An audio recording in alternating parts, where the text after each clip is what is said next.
Looks okay.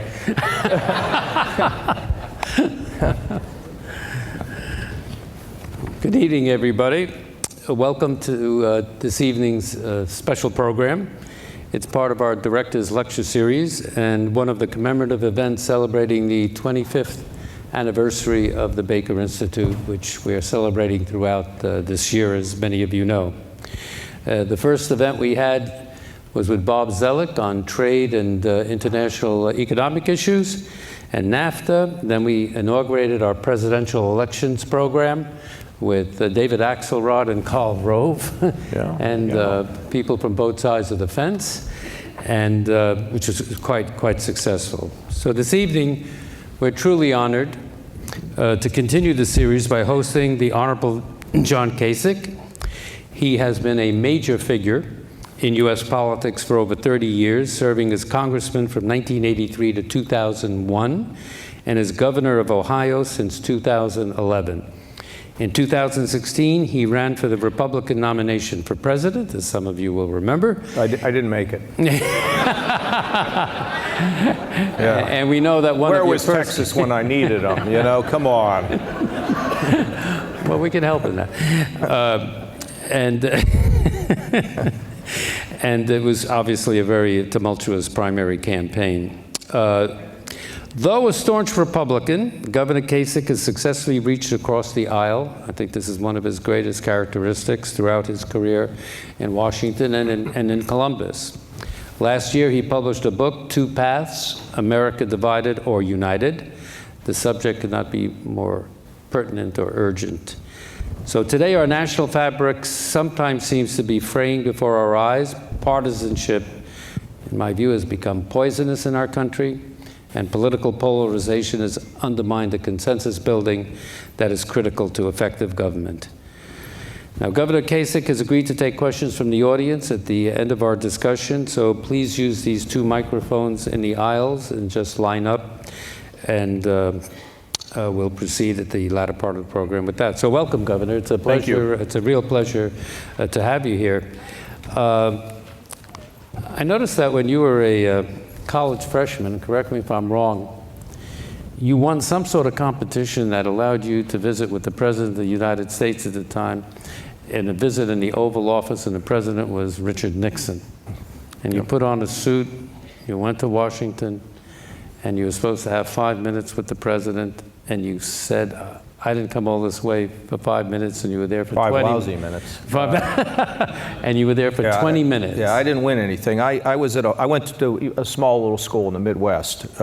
You may have heard of it. In fact, I was there today, called Ohio State University. And I actually was with a football coach today, believe it or not. I took somebody in, wanted to meet him. And I went from there, by the way, to a meeting with Catholic bishops. So it was a kind of a strange deal before we came here. But I was in a dormitory, ambassador, that was, she was 23 floors high. I had 15 college roommates, and I got very concerned about some things that I saw in my first couple weeks. So my Uncle Emil had always told me, Johnny, you always start at the top. So I started calling the president's office, and they wouldn't let me in. I said, lady, let me tell you, I'm going to get in because I'm going to put a sleeping bag outside the building, and I'm going to tackle him when he comes in. She goes, she hears that, she said, come on in tomorrow. So I went in, and I put on my best blue jeans and put my hair up under my hat and went to see the president, and it was impressive. He was a very nice man, very tall, very intelligent, and he asked me what was on my mind, so I told him, and then I looked at him and I said, sir, I've been in school about, I don't know, a month, and I'm undecided, but when I look at the carpeting and the furniture and the lighting, and I mean, maybe this is the job for me. What exactly do you do? So he told me about his academic responsibilities, his fundraising, as you know, running this fundraising. And then he said he was going to go down and see President Nixon the next day. And I said, well, look, I've got a couple things I'd like to talk to him about also. Could I go with you? And he said, no. And I said, well, if I write a letter, would you give it to him? And he said he would. So I went back to my dorm and wrote a letter telling him how I thought he was doing. And then I signed it, sincerely, John Kasich, P.S., if you'd like to discuss this further, let me know. I can come see you. So I went down to my mailbox a couple weeks later, and there was a letter from the White House Office of the President. And I opened it up, and I went upstairs, and I called home. And now my dad was a mailman, carried mail on his back, and my mother was very smart, but uneducated, never college educated, and but very smart. She answered the phone. I said, "Mom, I'm going to need an airline ticket. The President of the United States would like to have a meeting with me in the Oval Office." And my mother is shouting, "Honey, pick up the phone. Something is really wrong with Johnny." And so I did fly down. I did right outside the Oval Office. The guy did say 5 minutes, and I'm like, new jacket, new shirt, new tie, new pants. I mean, I'm not coming out in 5 minutes. So I went in, and he greeted me, and we sat at his desk. And so I did spend 20 minutes in the Oval Office as a first quarter 18-year-old freshman. That's the good news. The bad news is I was in Congress for 18 years, and if you add up all the time I spent in the Oval Office, I peaked out at the age of 18 and should have transferred to Rice, you know?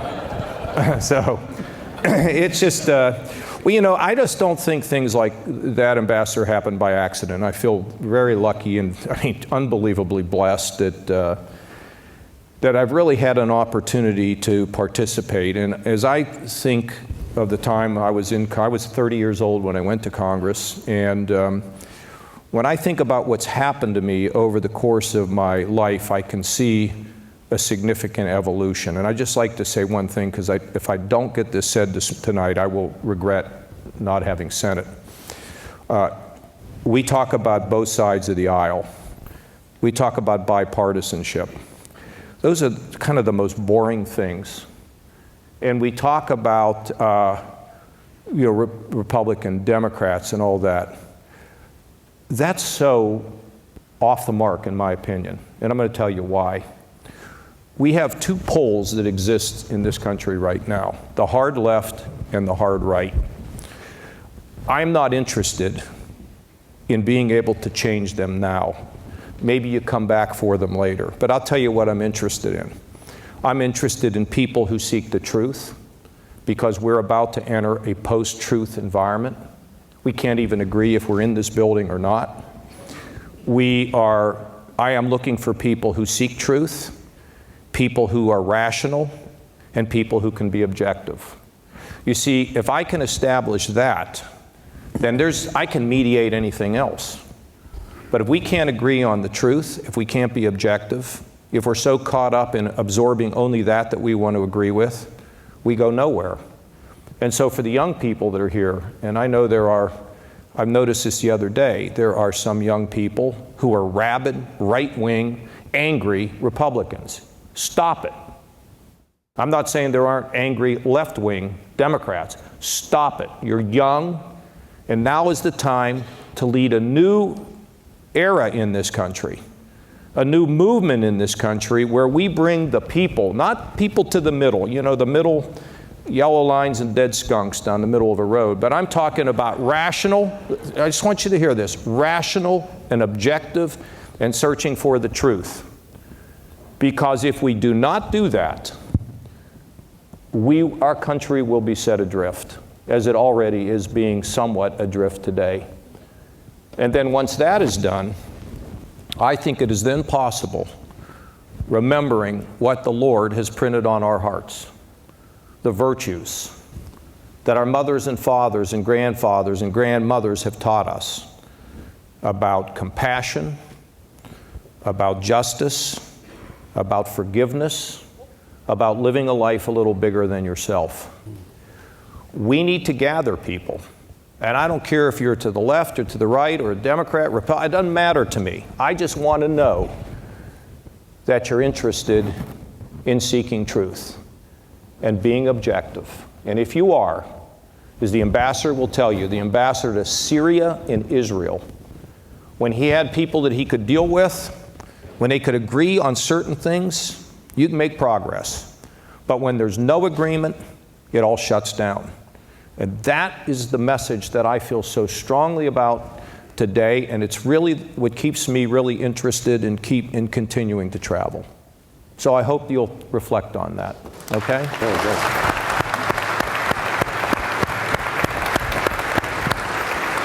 You could see, couldn't agree with you more.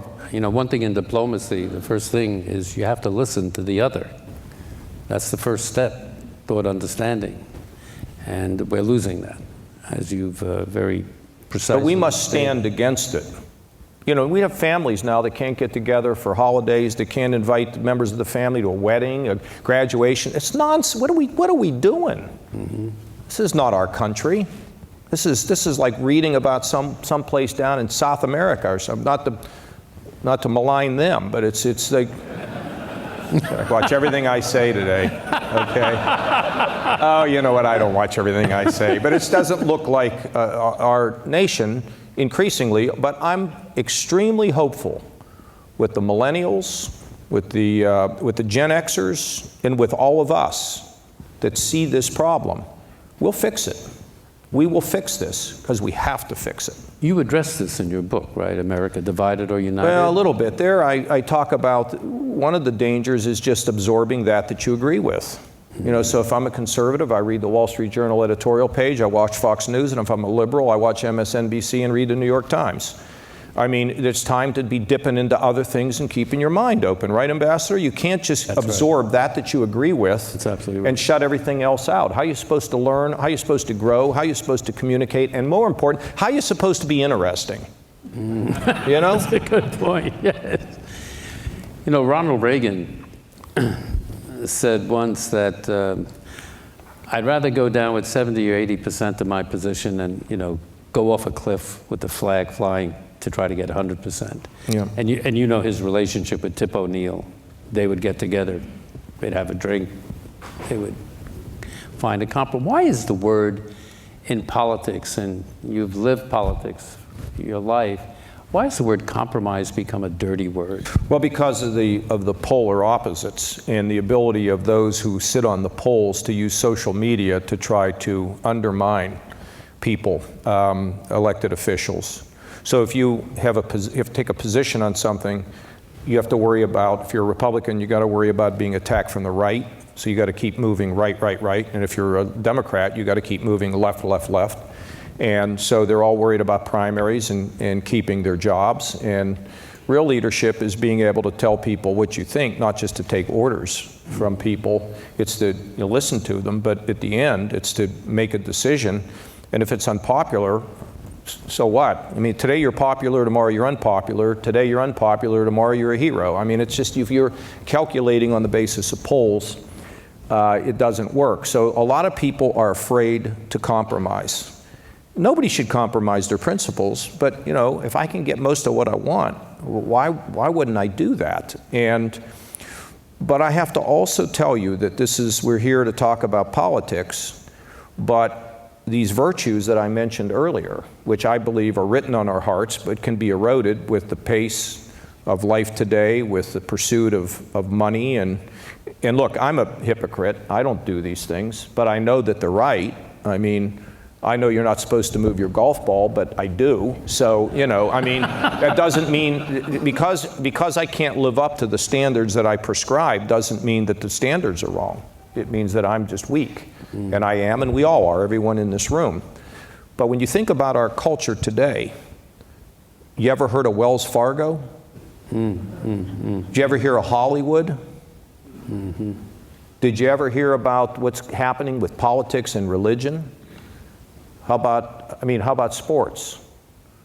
You held accountable for some of your behavior? Or do you want to just fill the stadium because I got to make more money? I mean, we're seeing to some degree an erosion across the board of everything. And in politics, it's amplified because it's easy for us to look at somebody else, but think about our own lives. So what I believe is that we are best when we can stand against the wind from time to time. We're not going to do it all the time. We're not going to do it right, but we stand against the wind, and we chart a course that we know people would ultimately be proud of us for, our families, our children especially. And we're not seeing enough of it, Ambassador. I mean, we're just not. Now, are there great things out there? Yeah, it's like a tug of war to get our culture moving in the right direction. One other thing about the two paths is, I've always described myself as a populist, but the more I read about descriptions of populists, I don't like it. But I think there's two kinds of populists. There's a negative populist and a positive populist. So in my state, there are parts of Appalachia or places where people lost their work, where it's really hard. You can't say it doesn't exist. You just can't say pull yourself up by your bootstraps, although that's this new thing. But it's everybody pull yourself up by your bootstraps, and anybody on relief is a bum and all. Not every, but you hear a lot of that from people. I don't believe that to be true, for a variety of reasons, sociological reasons, health reasons, a lot of different reasons. And that doesn't mean we don't require people to be personally responsible, because people should be personally responsible. But I can meet 100 people in the room who lost their job in the coal mine or the steel mill, and I can say, that guy over there took your stuff. And I can make you into a victim. Victims have no power. And they can be angry, and they can give up. Or, on the other hand, I can say to you, yeah, life is tough. We got to get you out of this mess. I'll help you. We can fix this. We can get you some skills. We can get you work. And if all they hear is somebody else ripped you off, it's pretty darn hard to face reality. And that's what is so bad about negative populism, the blame game, and letting somebody declare themselves as a victim.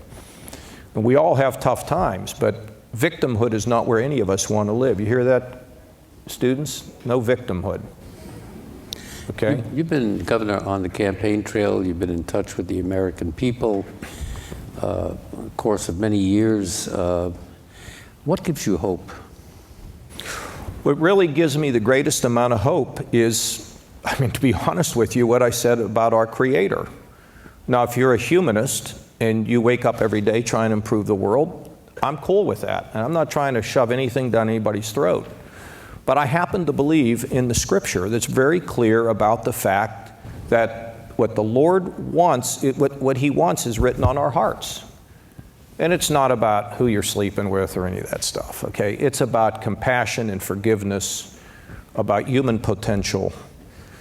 I think if we can discover that again, we can begin to drive change from where we live up. Waiting for politicians to solve our problems is ridiculous.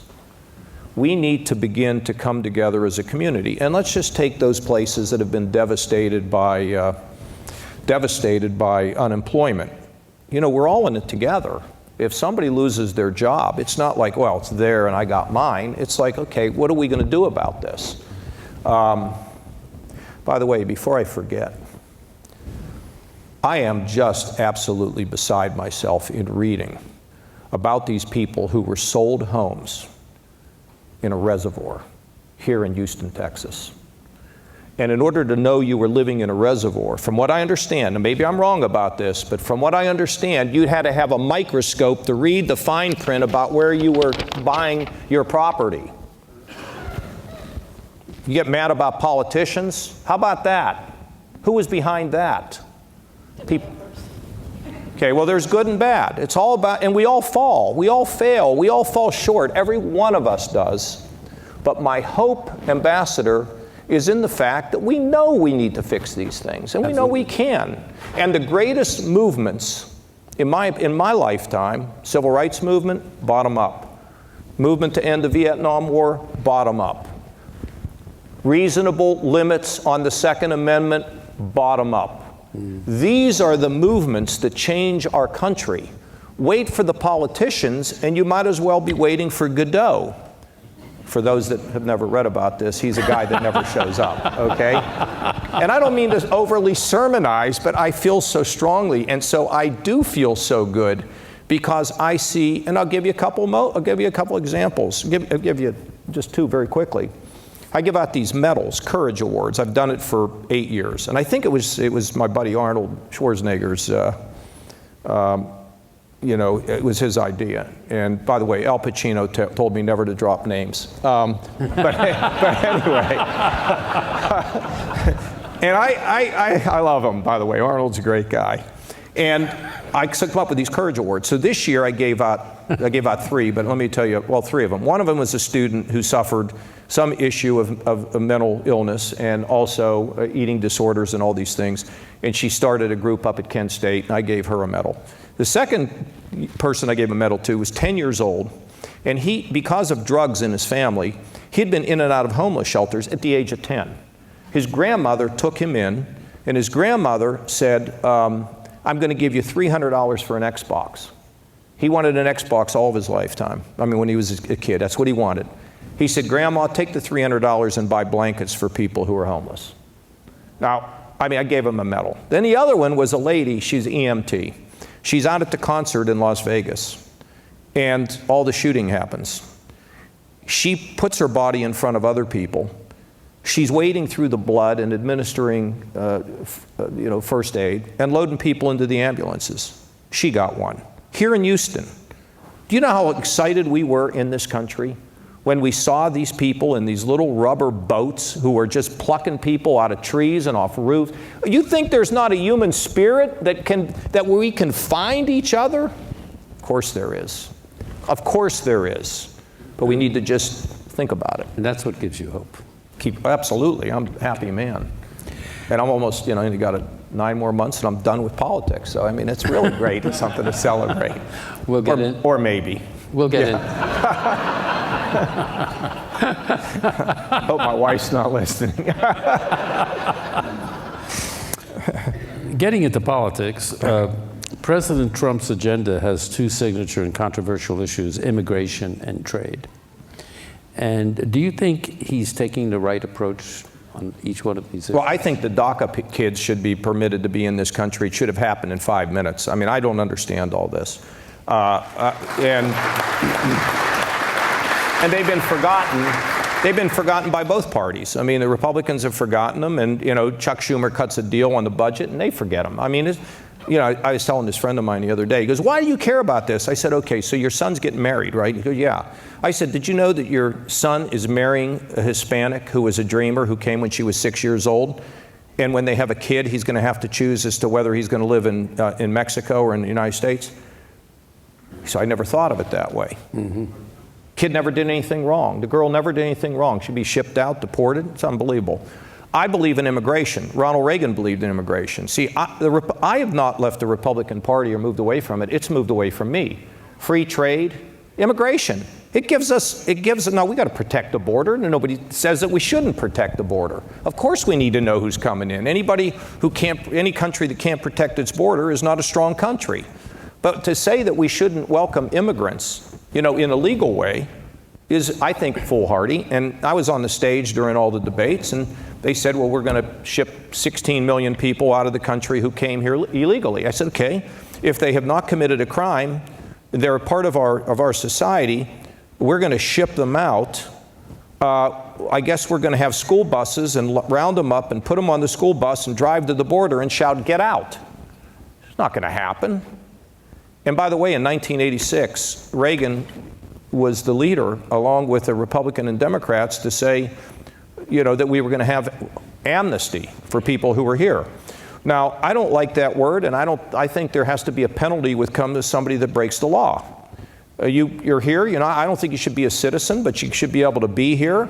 We ought to know who you are. You got to pay a penalty because you got to pay a price. That's the moral order. You violate the law, it's got to be recognized, and you have to make up for it, restitution. We can do that without shipping everybody and creating all this chaos in this country. And so I don't get it. And then on trade, we've always been free traders. Now, I've been suspicious of trade for this reason. If we get cheated, we need to have a quick, expedited process to blow the whistle. But the idea that we're going to have a trade war, look, I hate to tell you this, I don't kind of look at things in politics like Republican, Democrat. I kind of look at the issues. So President Obama wanted to do the Pacific Trade Agreement. I agreed with the Pacific Trade Agreement. Why?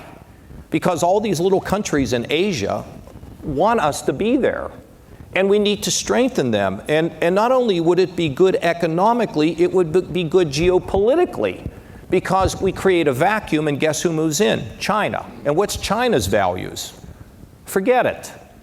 okay? They say they're going to be the definition of what it means to be free. I mean, it's ridiculous, okay? So we create a vacuum. Now last week the president says, maybe we ought to go back and look at it. We should have been in that agreement. And we should have demanded that, to make our demands, and we should have an expedited process where if we get cheated, we can stand up. Because right now, the bureaucracy of government is so slow. By the time somebody cheats and we find them guilty of cheating, your job is lost. So it has to be sped up. There has to be a process to do it. But my party has always been just for free trade all the time, and I happen to think that that's the right position. Hey, by the way, 40 million Americans have jobs connected to trade, and the biggest people involved in exporting are small and medium-sized companies. I mean, come on with this. So maybe it's coming back the other way. Larry Kudlow's down there. I've known Larry for a long time. Maybe they'll get back on the horse somehow.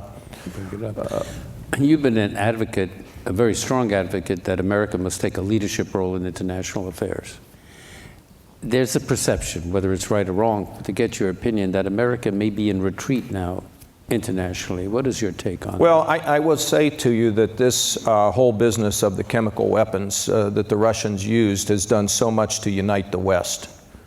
I hope you agree with that, Ambassador. We are now starting to see a real backbone in the countries of the West. I think for too long they were, I don't know what they were thinking, that, and we all want to make sure we have a door open to talk to the Russians, obviously, but we were just kind of whistling past the graveyard, and now because of this, the Brits are beginning to look at throwing out these oligarchs and getting rid of their money, because, it's just a serious problem in Great Britain. I give a lot of credit to Macron. Guy's unbelievable. Just talking the other day about the importance of the West and how we can't forget our history, the leader of France. The United States involved there, the effort that was taken in Syria jointly by these countries. A recognition that the Russians are not just a pest, but becoming a dangerous menace, I think is starting to be understood by the West. And look, we carry a heavy burden. We're America. We carry a very heavy burden. It's almost like in your family when your spouse says, why do we have to keep doing this for mom and dad? Why can't your spouses do, or why can't your siblings do more? Mm-hmm.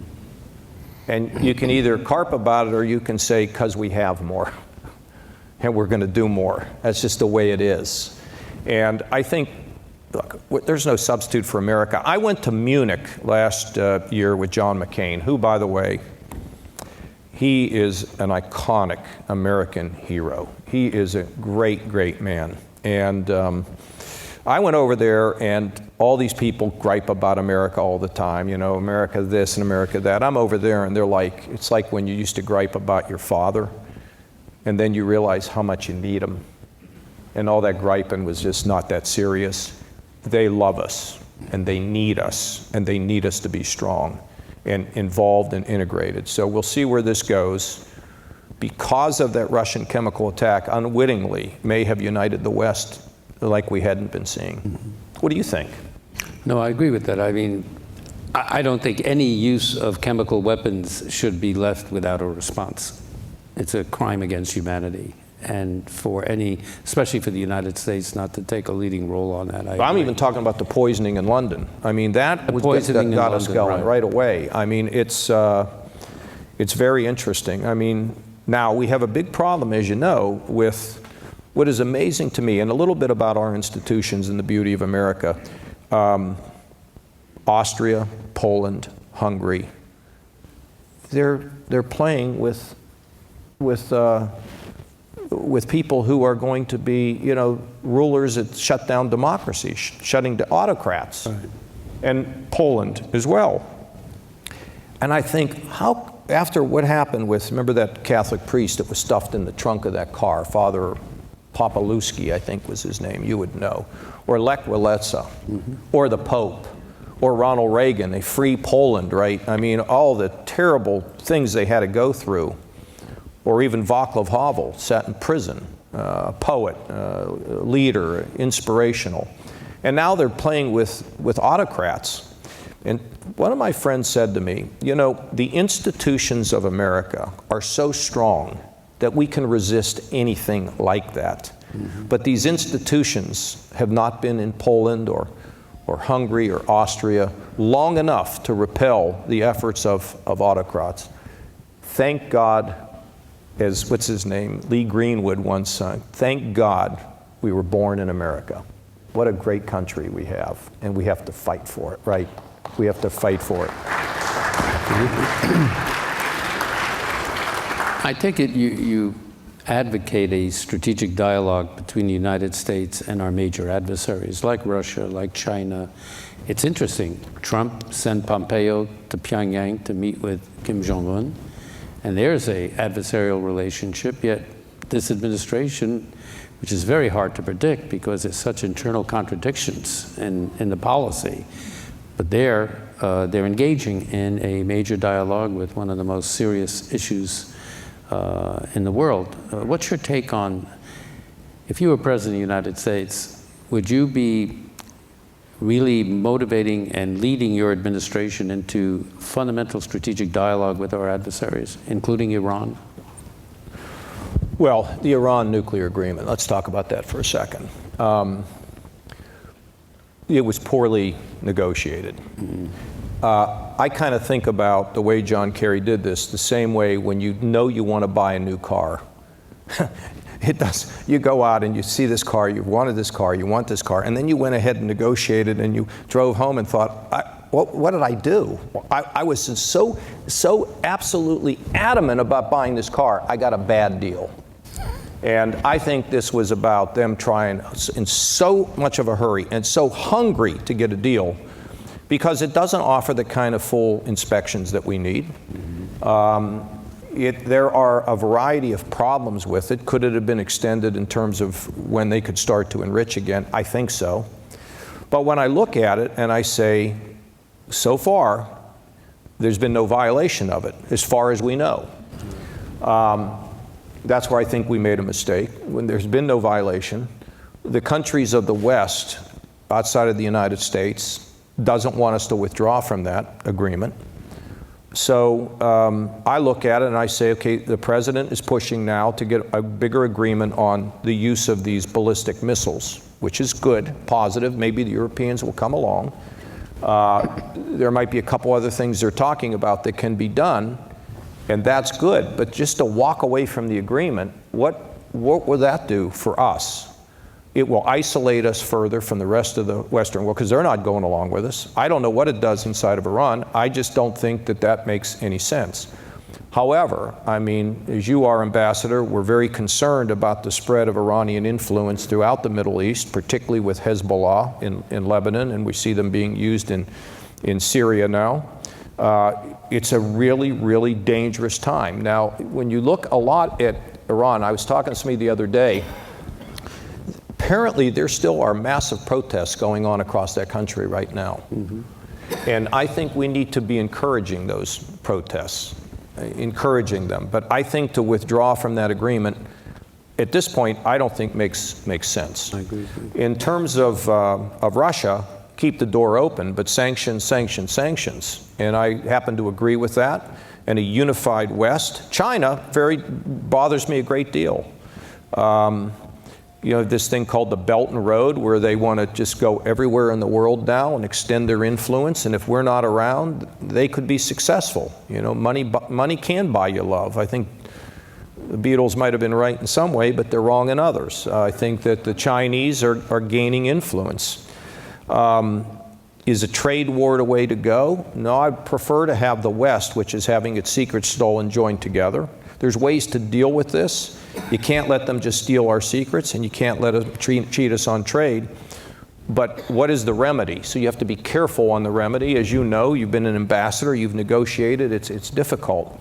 But I think we should engage them, but we should be clear. They don't own the South China Sea. We shouldn't permit them to think that they do. Tough on Russia, but backdoor open. Tough on China, but you know, continue to have a relationship. With North Korea, better that we're talking than when we're thinking about launching missiles. The thing I'm concerned about on that is we just heard that the CIA director went over to meet with the North Koreans, and I'm pleased to see that that happened. You just don't go rushing into a meeting. They have to be prepared, and maybe that's what that was about. What I'm concerned about is we don't want to give the North Koreans things for nothing. Mm-hmm. They have to be willing to give things up. And just to think that it's just all going to be better, the world doesn't work that way. Right. So we'll see we hope for the best in that. But engagement is really important, I believe. I agree with that. The president called the Middle East a very troubled area. Yeah. That's like saying Rice is going to play Ohio State this fall, and that's troubling, you know. Just kidding. Okay. One of my ambassadorial colleagues, Ryan Crocker, we had a seminar here on Syria, and people were pestering with questions, you know, how do you explain the situation in Syria? He said, look, it's complicated. Yeah. Well, so sure, the Middle East is a troubled part of the world, but the question I have is, in terms of Syria, we were discussing this, what do you think our stance should be there? Well, look, I'm glad I came to this easy question and answer session here. But no, in all seriousness, these are profound and important questions. And in 1983, God, I mean, U.S. troops were in Lebanon, and we had a vote about whether troops should remain in Lebanon. And Reagan wanted them to be there, and I didn't think we should be there because it was a civil war. And it became known that I wasn't going to vote to keep the troops in Lebanon. And Tip O'Neill approached me, and he jabbed his finger in my chest and said, I hear you're not going to stand with the president. We used to elect men to this body. Never forget it. And I always liked Tip. The barracks were blown up. Yeah. The Americans came home. We then went to Grenada. Yeah. And we withdrew from Lebanon. By the way, Tip went on the air and said how outrageous it was that Reagan ever had the troops in Lebanon. So that was my first lesson in real politics. Yeah. But I learned from that time that U.S. direct involvement in civil wars doesn't work. And here's the reason I think about it. When we see these things happening around the globe, Myanmar right now, and what's happening with the Rohingya, and ethnic cleansing, and our hearts go out. You know, the wave of immigrants is sort of a different thing. That's humanitarian. But intervening militarily in a civil war, we put our sons and daughters and mothers and fathers in the middle of those wars. Is there a direct national interest? Is a solution? And can we get out? And when I look at that, if the answer is no, I don't think we should go. I supported President Bush the first when Saddam Hussein was aggressive. I thought that was the right decision. Right. But I've never been someone that thinks we should be involved in civil wars. Can we find people we can support? I think the answer is yes. So a few years ago, I called John McCain and John Boehner and said, I think we need to find a group that we can support in Iraq. I don't believe we should directly intervene, but there are people there that we can support. The Obama administration didn't do anything, including the Red Line, didn't do anything. And now we find ourselves trying to play catch up. We now have 2,000 soldiers in Syria. And I understand that there is a sense that if we leave, does this turn everything over to Iran and the Russians? Well, I don't think 2,000 troops is going to solve any of that problem. Should we leave precipitously? I think not, because we could get some leverage. And we could get leverage from even the financial situation, because Syria is going to have to be rebuilt. And if we don't cooperate in some way, we can break the whole thing down. So we have some leverage there. But I would not want these troops to be there for any significant period of time. I want them out of there. If I were president, I would want them out of there.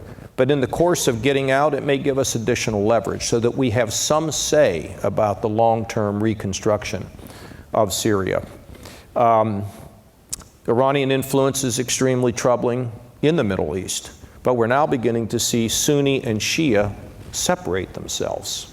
You're beginning to see the Saudis try to unify the Sunnis to provide some sort of an effort to block the influence of Iran. I hope you would agree with that. But I am concerned about them selling these missiles. I'm concerned about Hezbollah, their activity in Lebanon, the threat that they pose to Israel. And we should be clear. You will not threaten the survival of Jordan. You will not threaten the survival of Israel. That we will stand with the Saudis.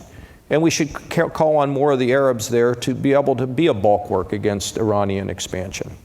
And so, and we developed another problem over there recently, and that's a serious problem in terms of our relationship with Turkey. Yeah. And as you know, longer term, we've had good relations. Mm-hmm. And I get the sense that this Erdogan, the leader of Turkey, I'm not sure that we understood him early, and I'm not sure that we dealt with him in a proper way, and now we've sort of lost him and lost them, and this is really extremely troubling.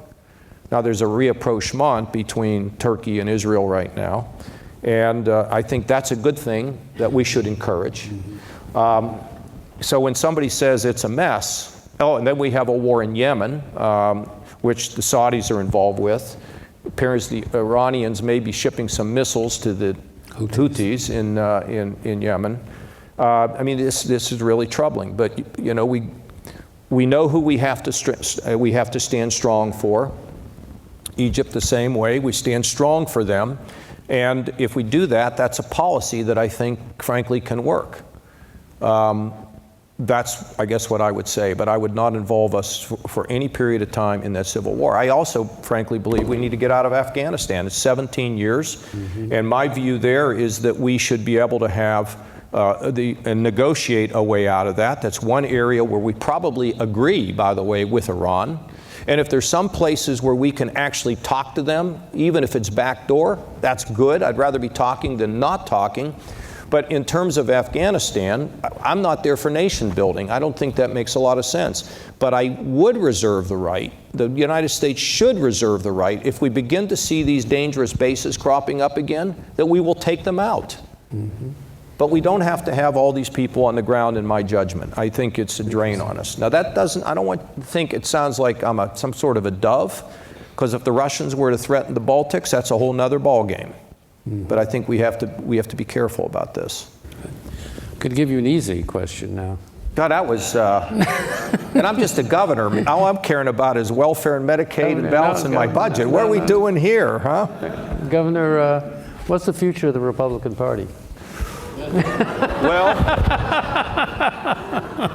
you know, it's sort of the future of the Democratic Party too, because, you know, if you look at the polls, you see that it's kind of up and down in terms of the edge the Democrats have. They're going to have an edge for this midterm election. There's no question.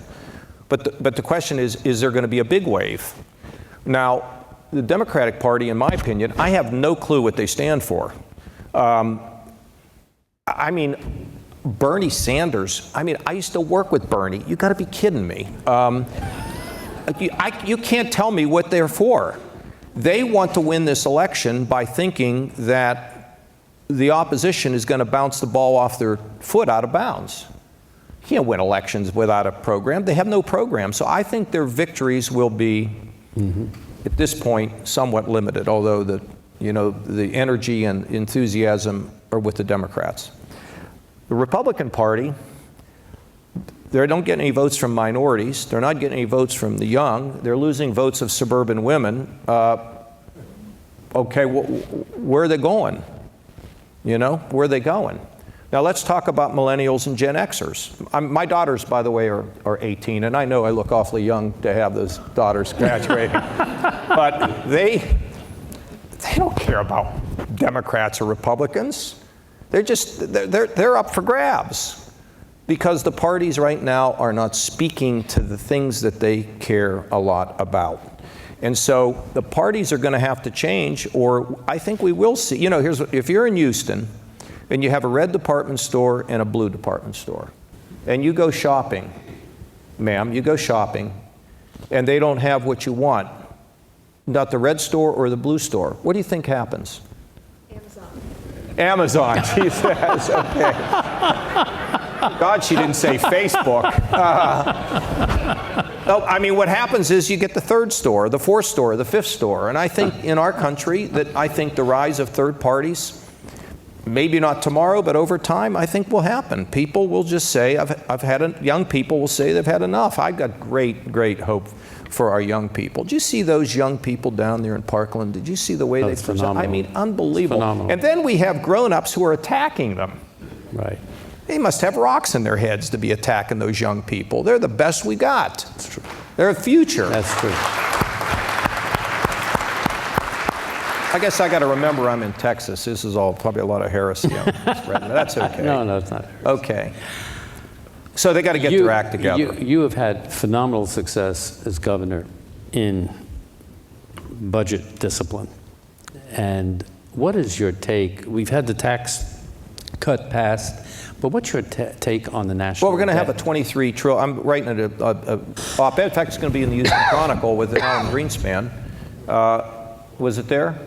Yeah. Brilliant, wasn't it? Anyway, I mean, 23 trillion.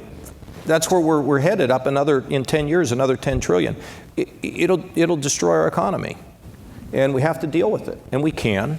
And the beauty of, I was also chairman of the budget committee when we balanced the budget in Washington. Nobody cared about that either when I was in the race. Issues didn't matter. It was what quirky thing could you say to get on the morning news, but that was the game. Look, we were a disaster in the state. We were like 15–20% of our budget was in the hole. We had 89 cents in our rainy day fund. We're now structurally balanced, and we have $2 billion in our rainy day fund. Our credit is up, it's good, it's strong. And we also cut taxes, but we just didn't cut taxes praying that all this revenue was going to come in. Be like you lowering the price of people to, come here, and then, thinking you'll have more people. You don't plan that way. So if you're going to cut government, you have to cut if you're going to cut taxes, you got to cut your overhead. This was the brilliance of Jim Baker. Now let me just tell you why I'm here. So one morning, I decided to wear a green tie. And this was just like 3 months ago. So I put on this green tie, and my wife says, well, that's a pretty tie. I said, yeah, I'm wearing it for Jim Baker. She goes, well, who's Jim Baker? So I explained what a great guy he was. And I went to my office, and I thought, wonder if anybody's calling Jim Baker these days. So I call him. I said, hey, Mr. Secretary, it's John Kasich, blah, blah, blah. He said, you're the only one that I ever met in Washington who intimidated me. I've told you this before, sir. He said, well, why is that? I said, because when you threatened me, I knew you meant it. So anyway, we then talked about one of the most brilliant things that he did, and he did a lot of brilliant things, was the 1986 Tax Act. Right. Where Republicans and Democrats together, they were like Butch Cassidy and the Sundance Kid, and they jumped off the cliff together, and they changed the fabric of the tax code, they reduced taxes. It was brilliant. And so I've always felt that you cut taxes, you cut overhead. We've done that in the state. We were down about 350,000 jobs. Now we're up almost 500,000 to the good, which is really great. But I'll tell you what I'm most proud of, and this is what I think is a formula. The last time I cut taxes, I did it at I can't remember what you call these things, one of these very liberal organizations, community action agencies. I showed up, I said, I'm going to cut taxes, but I also am going to create an earned income tax credit so people can be rewarded for work. He said, now you're going to support my tax plan, because if we create jobs, then you're out of business, and that's what you ought to be for, which was a really weird place for a Republican to introduce a tax cut. I'm a believer that when people at the top do well, people at the bottom their lives have to improve as well. That you can't just have one group doing well and the rest are left out. So we take care of the problems of mental illness. Oh, I expanded Medicaid, by the way. Now all the governors are trying to figure out how to expand it without getting caught. But at the time, I was severely criticized for doing it. Why did I do it? I said, if it doesn't endanger us fiscally, If I can get this money, then I can treat the mentally ill so they're not living in a prison or sleeping under a bridge. I can solve the problems, not solve the problems, but dramatically help those who are drug addicted.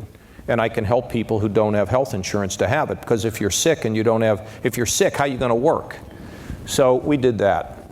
So we have more put into mental illness to help fix the problem or deal with the problem, drug addiction, low uninsured in our state, low recidivism in our prisons. We have done things for minorities, significant things for minorities. And I ran for re-election in 2014, I guess. Now, in running around the state, my campaign staff said to me, "You're doing terrible, John. No one is excited about you. You need to start going out there and bashing Obama or something. You just got to get this going." So I went to this Lincoln Day dinner, that's the Republican dinner, and my chief of staff came, and she listened, and we left the hall. Nobody said a word at the speech. I delivered the speech, nobody claps, nobody. We walk outside, she said, "John, no, they listened to every word." I had the election that year. In Ohio, I won 86 out of 88 counties. I won 40% of the African American vote, a majority of union households, and had one of the greatest victories in the history of the state. And why? Because I think that people felt that they matter, that they're included, because we want to believe that people care about us. We want to believe that they care about us. And when you show that you do, that's the politics to me of the future. Fiscal integrity, economic growth, compassion, include everyone. So we had a lot of problems. Police and community, you hear about it? You hear about it all the time, don't you? Well, I had these 3 African American members of the legislature come to see me. They said, we need a commission on race. I said, we're not going to have some commission. What are you kidding about? We'll just create a task force. Let's announce it tomorrow. And they picked themselves off the floor and said, okay, we'll do this. So I created this group. Community activists, left-wing members of the legislature, police, sheriffs, the whole gamut, professors that studied all this problem of police and community. We had unanimous recommendations on the way in which we could integrate police and community, and the way in which we can collect data to make sure that there's not a bias in policing. And not that this is all done, but convincing the community that police officers want to go home at night. They're not here, they want to go home, they got kids too. Remember that their lives are at risk. Took the issue on. We had problems in Ohio, but we've never had any violence in our cities. Now I'm on guns. So people are like, are you crazy? Tell you what we're trying to do with guns. 2 basic things right now in the state. I brought people, no change in the Second Amendment. None, nothing, okay? And then I brought people, they had to commit to the Second Amendment. But there were ones that said there are limits to it. Can we bring people together? Put them in a room. And I said, I'm leaving the room, because if I sit in here, nothing will get done. So I left. So they come up with a couple recommendations. And I'll tell you what 2 of them are. Every unit of the government needs to report felons. We had one county that didn't report felonious convictions for 4 months, which meant they could go and buy a gun when they were a felon. So now we're saying, we're not putting up with that, and I'm going to do an executive order soon to get that done. Let me tell you what the other one is. If you see somebody who is emotionally distraught and they are a risk to themselves or to others, you go to court and you can take their gun away. Now, if that somehow abridges the Second Amendment, please explain it to me, because that's a reasonable limit. Are we going to get this passed? I'm going to do everything I sure can to make sure that it gets passed. But the beauty of that is, and you asked me about hope, you bring people of diametrically opposed positions in a room who are of goodwill, and they're going to fight, and they're going to yell, and they're going to scream, and at the end, they'll work together. Not every time, but 9 out of 10. That's what politics should be about. It's what it should be about. Before we go to the audience, one last question. When you run for the presidency in 2020, who is your vice presidential candidate? That's not a serious question. You don't. Let me ask this. Are you as the president of Texas, you're awfully vigorous, maybe, and knowledgeable. And you could do all that foreign travel, and I could just enjoy the Rose Garden. Join me in thanking the governor for a fantastic work.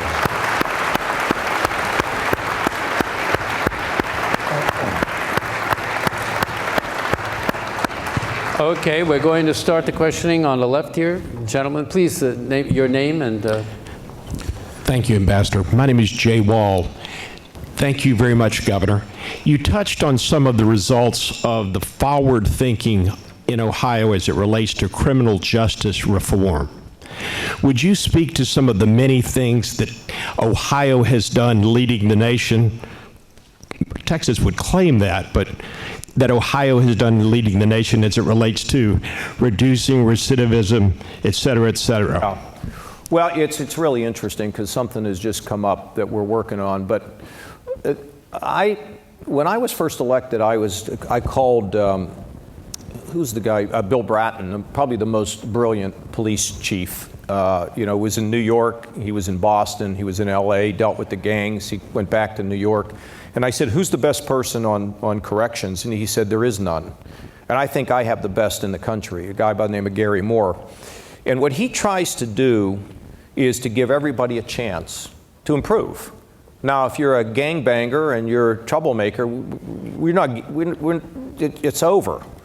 And in fact, I've now approved some legislation that says that we'll have some non-determinate sentences, some flexible sentencing, where if you're in prison and you become, you're hurting people, you're hurting guards, you're hurting inmates, that you'll be kept in longer. I mean, they'll give you a 15 to 20-year sentence. But we also will allow you to be able to approach a judge and be able to get out earlier on good behavior. We have religious groups go in the prison. They make a difference, he tells me. We try to teach them skills so that when they come out, they have something they can do. The other thing we're doing is we're trying not to lock everybody up. If you are a low-level offender, drug offender, we don't think you ought to be in a prison. We'll keep you confined locally. We'll help you with some of the financing because the money we save from putting you in prison can be used to confine you and rehab you locally. And this drug thing is so bad because let's think about this for a second. You're an addict and it may take 4 or 5 times. I mean, it's the devil. It's the devil. And so by doing those kinds of things and giving people a chance and giving them some skills and not locking everybody up, and it's made a difference. But it's tough business, that corrections, and I'm glad I've got my guy there. Okay? Thank you. Thank you. Gentlemen? Yes. First, since you're at rights, I guess I ought to point out that I believe it's Vladimir and Estragon who were waiting for Godot. But Okay, good for you. Are you a professor of literature or? No, I'm a geologist. So. Okay. Wow. We'll write. I mean, that is very impressive, a geologist. So you weren't always looking down, huh? Really impressive. Get my feet up. Yes, okay. In the 2016 primaries, I believe you were the only one of the Gang of 17 or Gang of 16 involved in that even acknowledged that our climate might be changing. Yeah. And hello. Why don't you come move to Ohio? We still are, you know what, we're not even doing spring or summer. We're staying winter all the time. in light of it, certainly that wasn't widely agreed to. You're a governor. In the absence of national leadership, what can be done at the state level, whether cap and trade, fee and dividend, believe, Yeah. we get our national head straight. Well, that's interesting. Level 2, begin to make. Yeah, this whole business of cap and trade, all that's something I actually am spending some time. It was George Schultz's his idea, and I haven't spent enough time on it.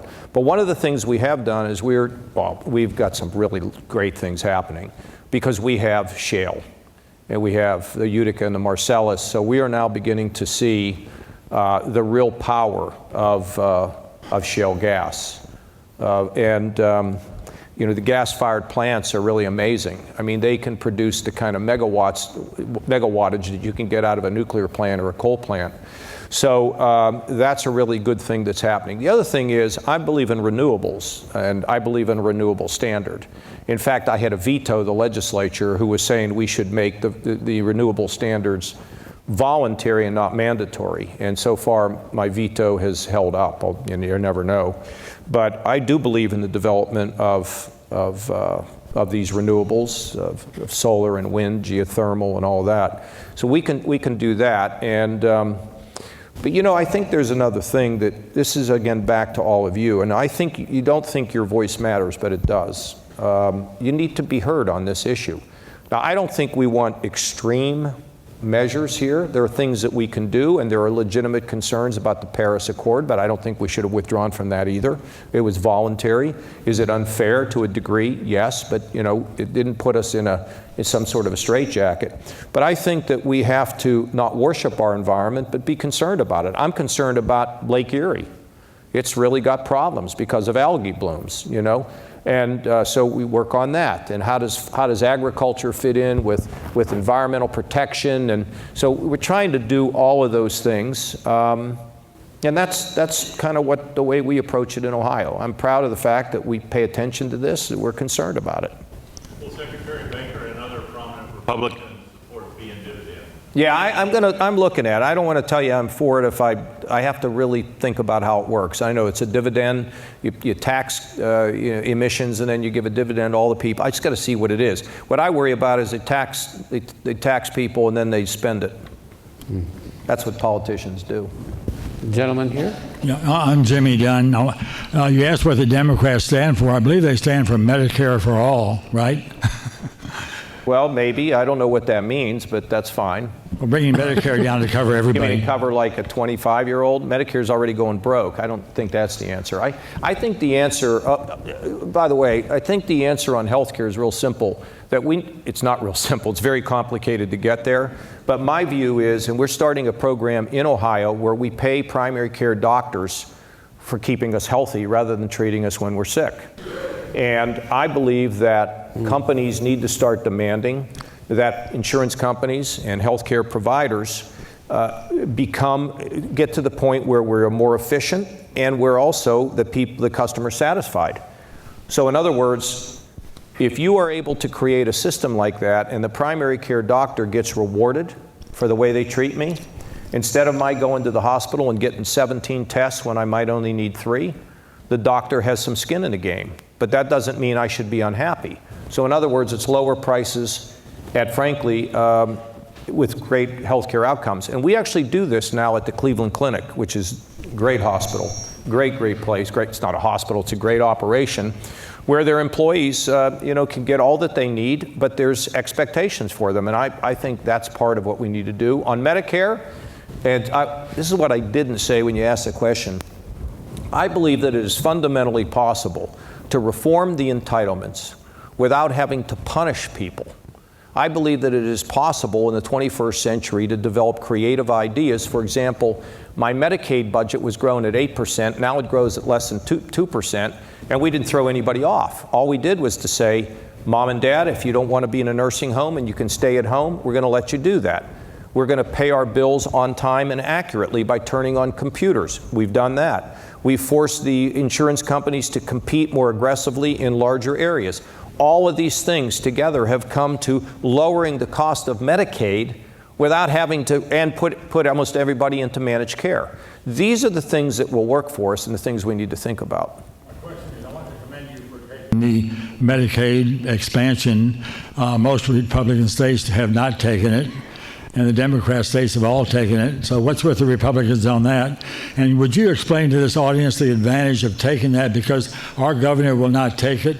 Our county judge wants it, but he won't even, the governor won't even discuss it with him. So tell this audience the advantages of the Medicaid expansion. Well, look, the dangers of the Medicaid expansion is if the federal government begins to pull the rug from under you and then says that, you know, right now it was like 90-10, or the match is, it got 100%, then it was going to come down. But if they all of a sudden they pull the rug out from under you, they could put your state in a fiscal spin. And I've told them when I expanded that if that's what the federal government's going to do, then I'm not going to stay in this program. However, if we actually had a Congress that could work, they can, and in regard to Obamacare, I mean, just pulling this program back doesn't make any sense, but continuing the way it doesn't make any sense. I'd like to have more control over my Medicaid, about what's in my Medicaid plan. I want to make it fit Ohio.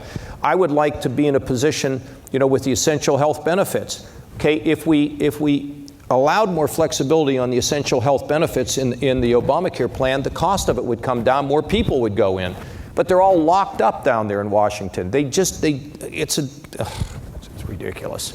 But what I would say is that I pointed out earlier, because we expanded Medicaid, we had more resources to treat the mentally ill, the drug addicted, and the working poor, and got more people health insurance, which I think is good. But we have to monitor it all the time.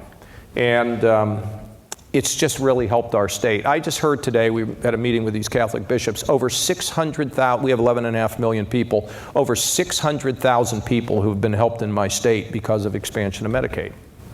I mean, I just thought it was the right thing to do. Good. Gentlemen? My name is Justin. I'm a senior here at Rice University. I have two questions.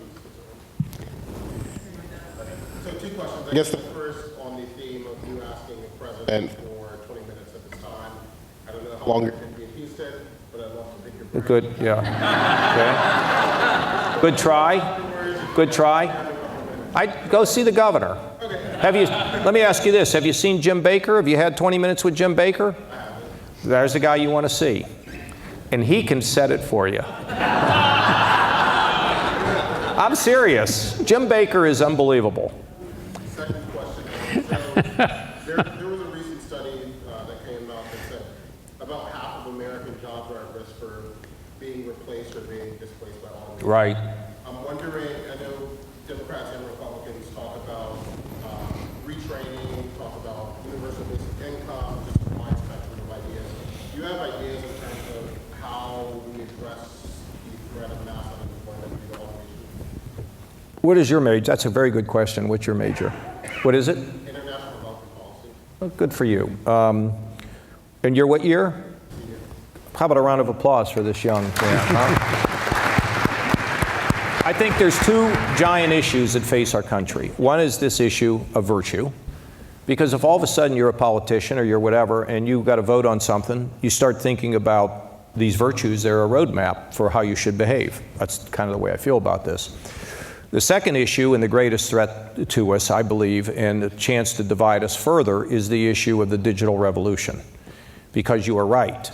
The number one job in America is truck driving. We're working on autonomous vehicles in my state. We're going to have autonomous vehicles. Truck drivers aren't going to have jobs.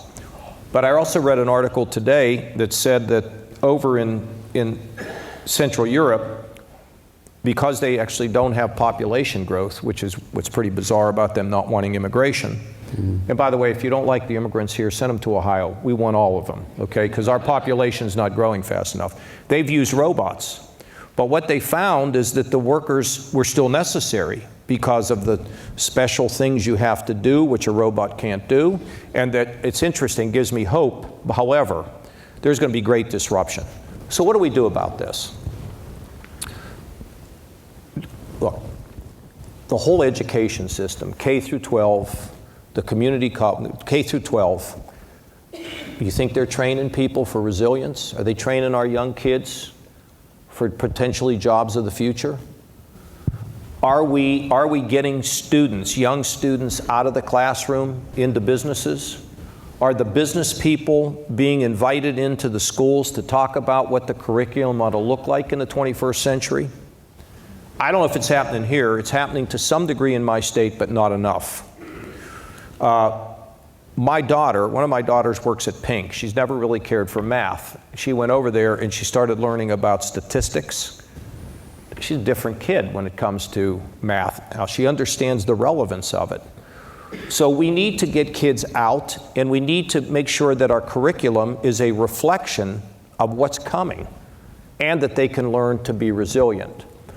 I don't know about you have community colleges here? Yes. Like the 2 years? Yes, yes. They're really responsive in my state. I mean, they're working with K through 12 education and trying to partner to make sure kids can get the kind of training and skills they need. And the 4-year schools, I've seen dinosaurs move faster than the 4-year schools. Now, some of the philosophy is we have to teach them all about life, and I'm all in favor of that. But I'm also in favor of making sure that when a kid graduates with a degree in computer science and gets a job at Apple, they don't have to go to Apple and get trained in computer science. The whole system is going to change. It will be disrupted if the schools don't change. And I'll tell you what's going to happen. Businesses will begin to create mechanisms whereby they can impart skills. There will be companies that will be formed, that will be formed that businesses will use to try to give people skills.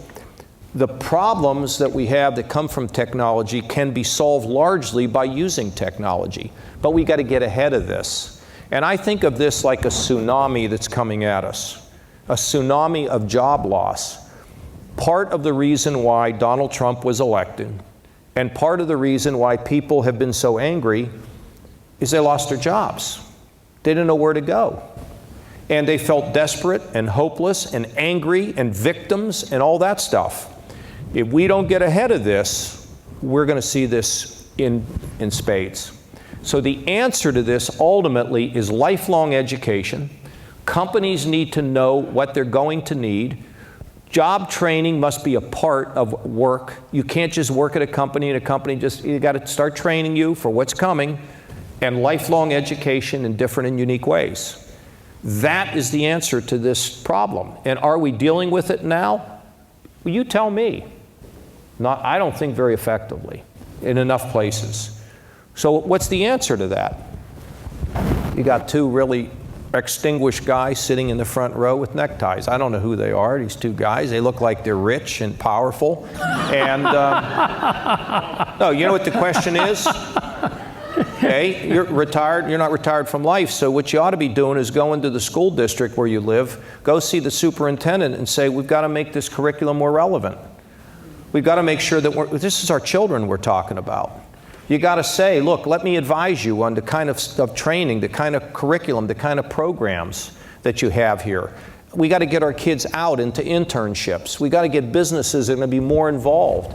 If we do that, then I think we're going to be more prepared to deal with these changes. Does that answer your question? Good, thank you. What do you mean, somewhat? I thought it was a great answer. It does. I have to go to another. You know that 20 minutes you were looking for? Forget about it. We're only going to. I'm only going to be able to take a couple of more because we're really. Governor, excuse me. Are you done, sir? No, that's. Go ahead. Governor, welcome to Texas. I am a Polish American who just returned from Poland, so I agree with you about the Polish government. I have 3 questions for you and a compliment. First I'll give you question, very short answers. No, you have to give one question. If you were president, would you have signed the Republican tax bill that raises the deficit? If I were president, Yes. we would have had a different tax bill. And the I mean, it's not like I have to sign up. I said I would have supported the tax bill, okay? But had I been there, we would have figured out a way to pay for it. Remember, I was a guy that, Domenici, Senator Domenici, God bless him, God rest his soul, Tu and I were the chief architects of the last time we balanced the budget. We paid down the largest amount of publicly held debt. It's discipline. So, you know, that's the way we do things. In Ohio, I don't just cut taxes without having a way to downsize government. I know you said one Second, question, but go ahead, quickly. that- Good. The second question is the Republican base. How does Mr. Trump maintain support among the Republican base with 75 to 80%. Third question, will you run for president as a third way in 2020? Yeah, and I have a thank you. compliment for you. Yeah. My wife would be here with me, except when she found out that you were a graduate of Ohio State. She is a graduate of University of Michigan. University and she of said to me, Yeah, and then she said something, finished her thing about something about the Antichrist.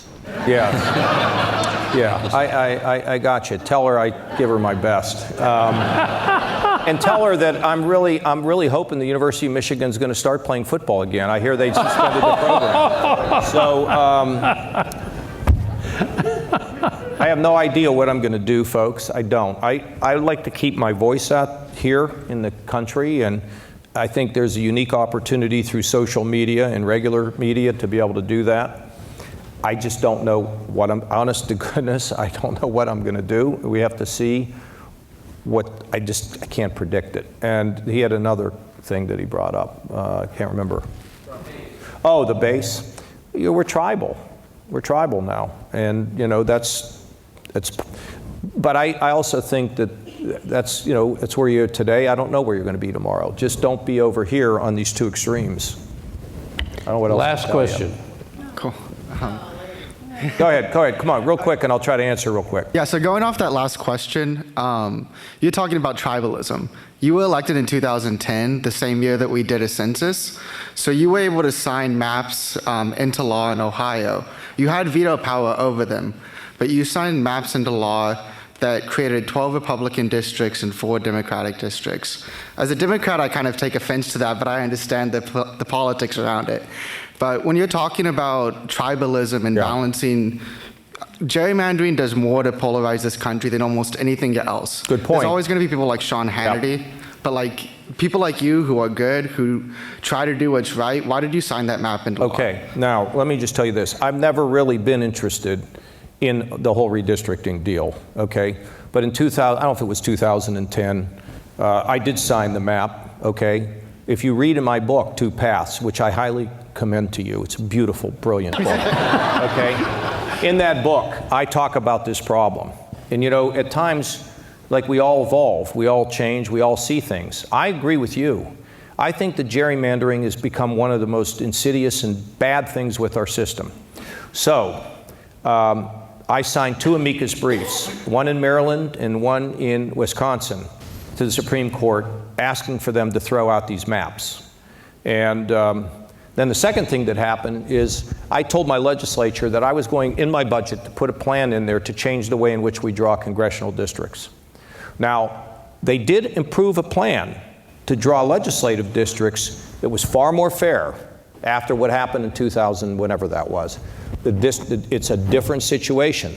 Now, the legislature has just passed, it will go on the ballot this year, a plan that requires massive minority support in order to have a plan.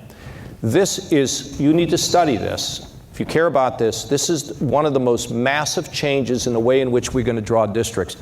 I can't tell you how excited I am about this, and as you know, if you study this, the leader in trying to change this has been Arnold Schwarzenegger. And Schwarzenegger came to Ohio. We all had a glass of schnapps to celebrate the great work on the legislature. And I can tell you now with what we're doing, and I have to also tell you, at times I get disappointed with the legislature. This was one of their finest hours, because we will not be drawing congressional maps that create these safe Republican and Democrat districts, because your concern is legitimate, it's right, and it is being fixed in our state. So there, how you like that? Okay. All right, last one. We get this guy. You really want one more? Okay, you're lucky. This is truly the last question. People are going to leave, and I've learned that you get out before they do, so go ahead. Thanks for your talk. Thanks for being here. You're towards the end of your 2 terms as governor. You have to identify yourself. Andrew Barrett. You're at the end of your 2 terms of governor. You're the chief executive. You work with the legislature. Can you pick 1 or 2 issues in your time in Ohio you'd consider fairly intractable, that you've really struggled with, that you've banged your head up against, and haven't made progress on? Yeah, I can tell you one. One is I haven't made any progress on the fact that you send these big energy companies into my state, you suck all the power out of my state, and we can't make you pay for what you take. So I've lost on severance taxes. Now, what I really hope is that I'm going to win on guns. because this is yet to be decided. Very, very tough.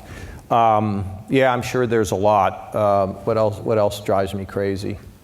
Well, one of the things that drives me crazy, this was kind of small, is I suggested that in the state of Ohio that 2 unelected business people be put, and non-voting business people be put on every school board in Ohio to start trying to fix the curriculum. They killed it. It's ridiculous. It's ridiculous. But look, in this business, you don't get, Jagger was right. You don't get you can't always get what you want, you get what you need, okay? Now, sir, I talked about Godot with the geologist, and in my speech, at my State of the State speech, I talked about Kierkegaard and Camus, and now I've just talked about Jagger. But I want to tell these 2 guys here, I love that song by Imagine Dragons, Help Me Out. Biggest hit they had. I love it. Whatever it takes. Who said that? Give that man a canned ham. Whatever it takes. Hey, folks, I got to run. I wanted to thank you. I love the ambassador. He's the best. Please support. Look, the Baker Institute is healthy. They always need money. Send a note to, but they're doing great, and it's been a privilege and a pleasure. I hope look, you don't have to agree with me, just think about what I had to say, but please be a finder of truth, objective, and rational. God bless you. Thank you.